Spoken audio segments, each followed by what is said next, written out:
Olá pessoal, a paz do Senhor, aqui é o Pastor Renato e nós estamos agora na nossa quarta e última aula da nossa série dos 10 mandamentos. Nós vimos quais são os 10 mandamentos, a comparação entre os mandamentos de Moisés e os 10 mandamentos do Catecismo Católico, a confusão que às vezes é feita entre os 10 mandamentos e os 7 pecados capitais e tiramos dúvidas. Vimos a interpretação de Jesus a respeito de muitos desses mandamentos, o encontro do jovem rico com o Senhor e a discussão a respeito dos mandamentos.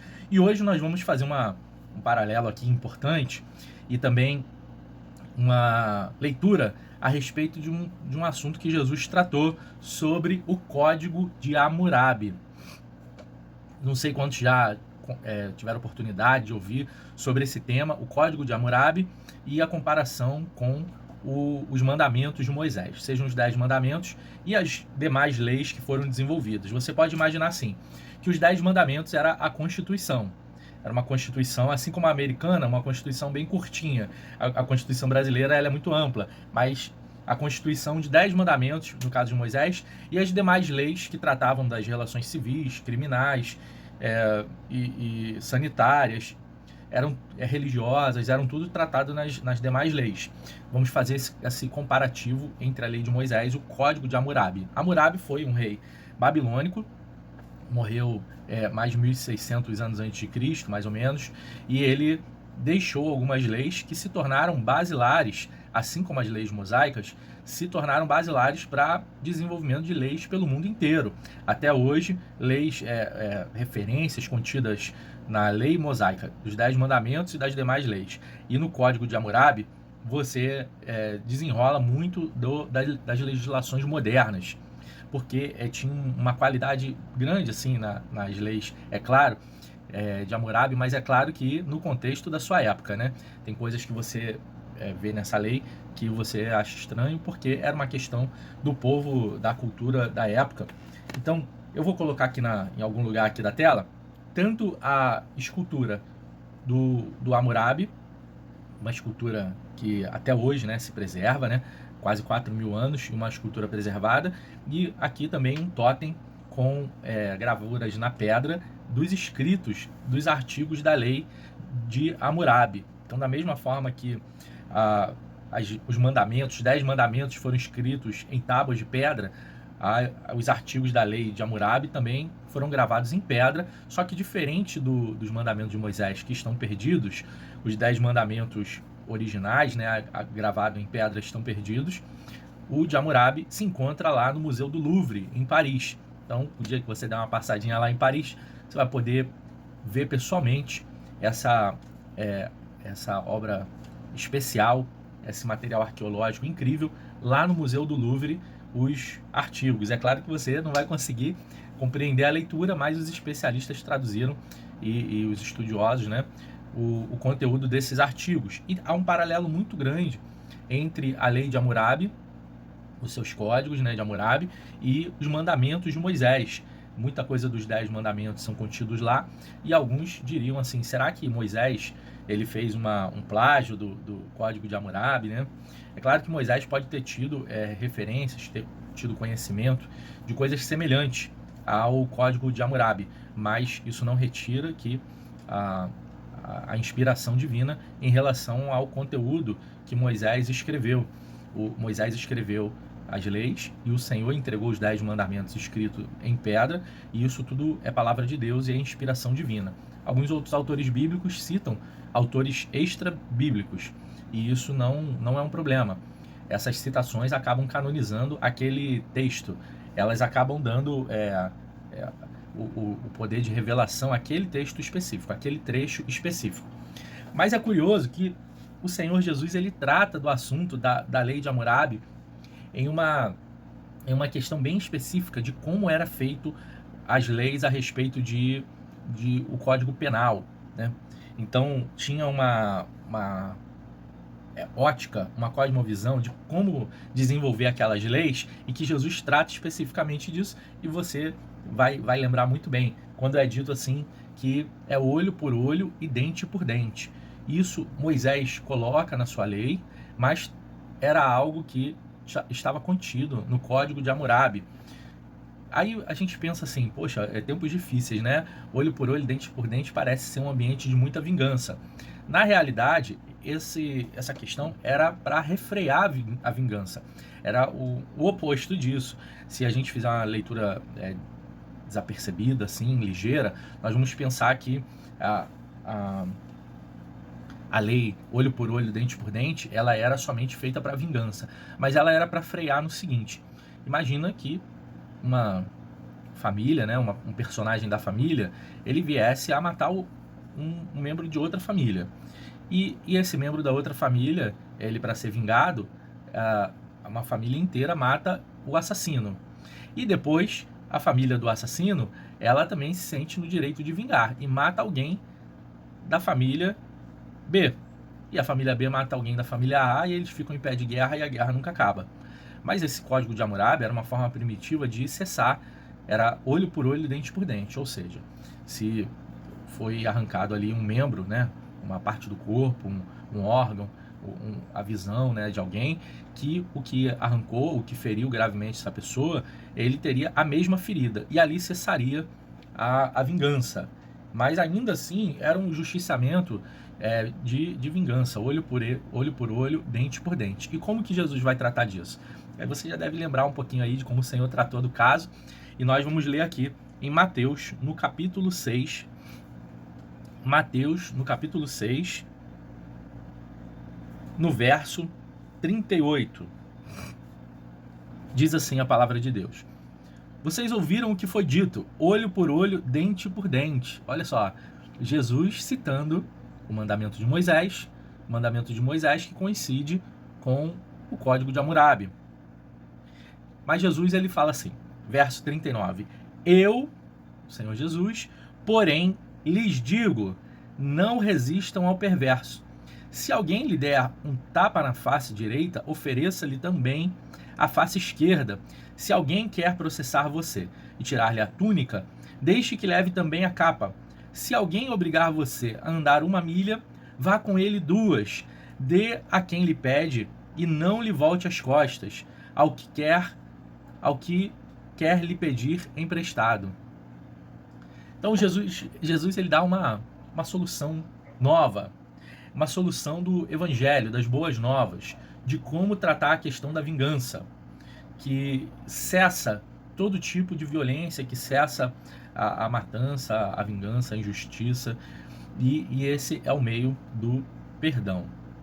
Além do meio do perdão, é de você estar desapegado de seus recursos, seus bens. Então, nesse sentido aqui, Jesus ele faz com que o cristão ele cesse uma briga, o cristão ele cessa uma divergência, uma confusão. O cristão não vai até as últimas consequências na vingança. O cristão ele entrega nas mãos de Deus algumas questões que nós queremos cessar e não vamos fazer o justiciamento com as nossas próprias mãos. Então a gente entrega nas mãos de Deus. E isso daqui é a novidade, porque olha que ele diz, vocês sempre ouviram, era dito a vocês, olho por olho, dente por dente. Então a pessoa pensava assim, eu estou no meu direito, eu estou na minha razão, e ela levava aquilo às últimas consequências. Agora nós temos que lidar com isso, que o Senhor Jesus fala, olha, você já pensou que você pode perdoar? Você já pensou que você pode levar o dano e a discussão termina, a briga acaba, aquele clima de vingança termina ali, naquele momento? Ele deixa uma lição também, porque quem perdoa e quem recebe o dano e não devolve a vingança é uma pessoa que se torna maior, que se torna uma pessoa melhor, mais bom caráter, e ela dá uma lição também, tanto para a pessoa que foi perdoada, como para a sociedade. Ela dá uma lição surpreendente, é o que você não espera, você espera que a pessoa queira o dinheiro dela até o último centavo, o dinheiro que foi emprestado e a pessoa não tem como devolver. Agora os cristãos, eles têm esse novo recurso de você quer tanto, eu te dou mais do que isso. Você me pegou emprestado e não tem como devolver, você perdoa a pessoa. E então o Senhor Jesus ele interpreta aqui o código de Moisés, o código também de Hammurabi, que permeou as leis durante muito tempo, através do perdão. O Senhor Jesus segue dizendo no verso 43, vocês ouviram o que foi dito, olha, novamente seguindo a forma do Senhor Jesus ver a lei. Ame o seu próximo e odeie o seu inimigo. Eu, porém, lhes digo, ame os seus inimigos e orem pelos que perseguem vocês, para demonstrarem que são filhos do Pai de vocês, do Pai que é nosso Pai, nosso Deus, né? Que está nos céus. Então o Senhor Jesus diz que é uma demonstração do caráter de um filho de Deus, quando você ama os seus inimigos e perdoa eles e ora por eles. Por que a demonstração de um caráter de um filho de Deus? Porque Deus, ele assim mesmo, sendo Deus e perfeito, ele lida, né? Ele lida conosco, que somos imperfeitos, pecamos contra ele, nós nos voltamos contra Deus, nós seres humanos preferimos o pecado quando tentados, e o Senhor envia seu próprio Filho para morrer por amor de nós, para nos salvar, para nos dar essa nova chance, essa nova vida e nos restaurar. Então, o Senhor está disposto a perdoar, a estender as mãos. E da mesma forma, um filho de Deus demonstra que é filho de Deus, demonstra o caráter de Deus, demonstra, espelha algo da parte de Deus para as pessoas quando age dessa maneira, perdoando uns aos outros, recebendo o dano e não buscando a vingança, entendendo que quem provê a gente não é aquele que vai ser vingado quando ele nos restitui, mas que se nós perdoarmos, que o Senhor ele irá suprir na nossa vida, que ele tem um controle sobre a nossa vida. Então, quando uma pessoa inimiga, uma pessoa que se volta contra você, você ora por ela, você não deixa de amar a pessoa, você retribui não o mal com o mal, mas o mal com o bem, assim você demonstra que é filho de Deus. É claro que nisso você gera um nó na cabeça, porque você pensa assim, caramba, eu tenho todo o direito de me voltar contra essa pessoa, eu tenho todo o direito de me vingar, eu tenho todo o direito de brigar, eu tô na razão, né? Mas agora o Senhor mostra isso, que você reflete algo da parte de Deus quando você age dessa maneira. A pessoa ali te fez uma injustiça, você não devolve com injustiça. Ela te caluniou, você não devolve com calúnia. Ela fez uma violência contra você, você não devolve com a violência. Ela maquinou o mal contra você, você não maquina o mal contra essa pessoa.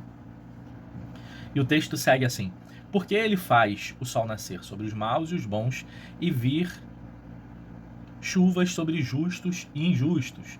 Então ele mostra aqui, o Senhor Jesus mostra que no caráter de Deus, Deus tem abençoado o justo e o injusto. Deus tem feito bem para o justo e para o injusto.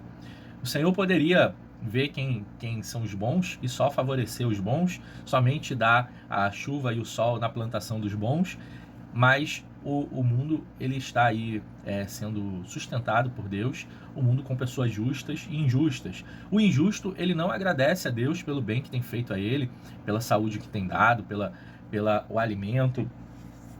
O justo sim, o justo ele agradece a Deus, sabe que Deus que tem provido na vida dele, mas ainda assim, tanto sobre a vida do justo e do injusto, pensa aí nesse homem mau que tem tido saúde, ele não atribui a bênção de Deus, ele não atribui que Deus tem sustentado ele e tem se mostrado misericordioso, mas é assim Deus quem tem sustentado toda a vida, e é assim Deus que tem dado a chuva a todos nós, aos justos e aos injustos, e nós, seus filhos, semelhantemente, nós temos que refletir isso do caráter de Deus, fazer o bem a todos. As pessoas dizem assim, né? Fazer o bem sem olhar a quem. Porque se vocês amam aqueles que os amam, que recompensa terão? Os publicanos também não fazem o mesmo? Então, Jesus está falando aqui, se você só faz o bem a quem te faz o bem, isso não é demonstrar um caráter de filho de Deus, não é demonstrar um caráter aqui cristão, demonstrar que é uma pessoa religiosa, no sentido de estar numa relação com Deus, numa ligação com Deus. Você não demonstra nada diferente de uma pessoa que vive pelos seus instintos, pessoa que vive só segundo o seu próprio coração, porque uma pessoa comum, uma pessoa que não é cristã, uma pessoa que não busca a Deus, ela também age dessa maneira. Isso é uma forma instintiva de viver. Pessoa que te fez o bem, tu retribui com o bem. Pessoa que te faz o mal, você agride, você devolve. E o cara devolve com xingamentos, com vingança e tudo mais, com maus tratos. Mas você, cristão, você às vezes trata aí com um cliente do seu trabalho, com um familiar, com uma pessoa na rua que te distrata e você mantém o seu caráter. Não deixa que a maldade do outro deforme o seu caráter. Que a maldade do outro vai mudar quem você é. Você continua sendo um filho de Deus e demonstrando esse caráter cristão. Verso 47. E se saudarem somente os seus irmãos, o que é que estão fazendo demais? Os gentios também não fazem o mesmo? Portanto, sejam perfeitos, como é perfeito o Pai de vocês que está no céu. Ele fala, a pessoa não te cumprimentou e então você não cumprimenta. A pessoa não te dá uma saudação, você não dá a saudação.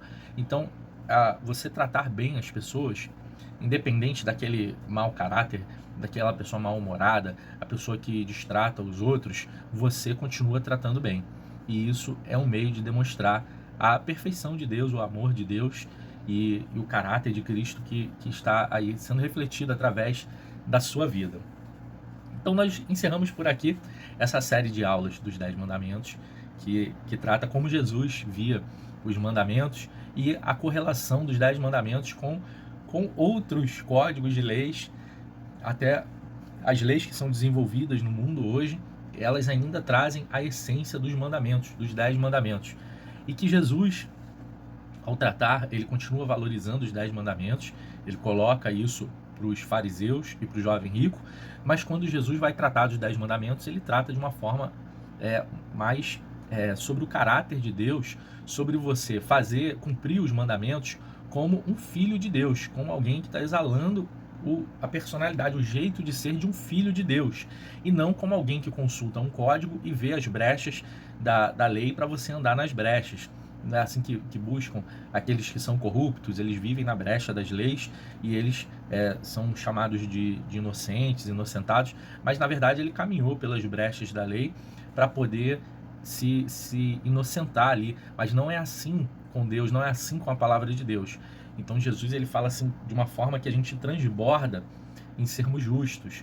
Quando você tem lá na lei, você não pode adulterar, Jesus fala, olha, você tem que transbordar nisso. Você não somente não vai chegar a ter uma relação extraconjugal, porque isso as pessoas podem discutir. Imagina se fosse uma lei do país e a pessoa poderia discutir o que é realmente o adultério, chegou a que ponto, o que se caracteriza o adultério.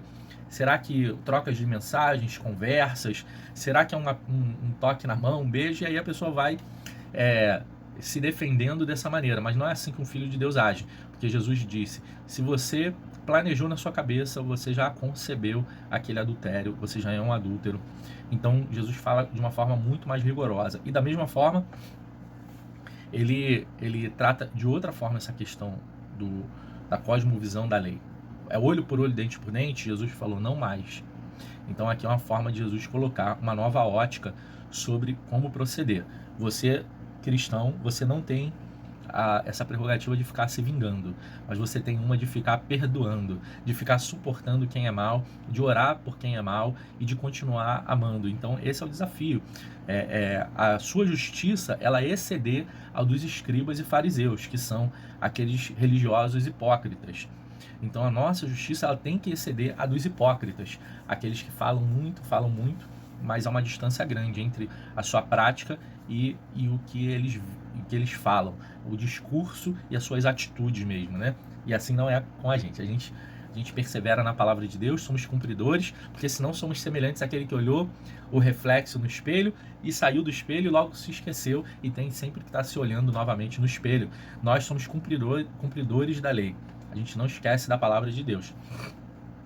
Espero que vocês tenham gostado dessa série de aula dos mandamentos. Deixa nos comentários, compartilha esse assunto. A gente pode discutir mais sobre isso. Espero que você tenha decorado aí os 10 mandamentos e que não confunda mais com outros mandamentos. A questão dos mandamentos, os 2 mandamentos do Senhor Jesus que é amar a Deus sobre todas as coisas, ao próximo, a si mesmo, como a si mesmo, e a questão dos 10 mandamentos em si, o que significa cada uma dessas coisas. Aproveite bem os seus estudos, já vai dando dica aí, pensando o que você gostaria de estudar. Nós podemos estudar a questão da religião e política, que está muito em voga no momento. Podemos estudar sobre a soterologia, que é o estudo da salvação, como faz para ser salvo, qual o meio de ser salvo, do que depende a salvação. É possível perder a salvação? Não é? A predestinação? Também podemos estudar a pneumatologia, que é o estudo do Espírito Santo, dos dons espirituais, da presença do Espírito Santo. Quem é o Espírito Santo, essa pessoa da Trindade? Como nós nos relacionamos com ele? O famoso estudo também da escatologia, as pessoas gostam muito. Mas pensa aí, qual a sua curiosidade? Algum livro de um dos profetas? Algum livro de Paulo? E diz pra gente aí, nós vamos elaborar para nossa próxima série de aulas. Deus te abençoe muito.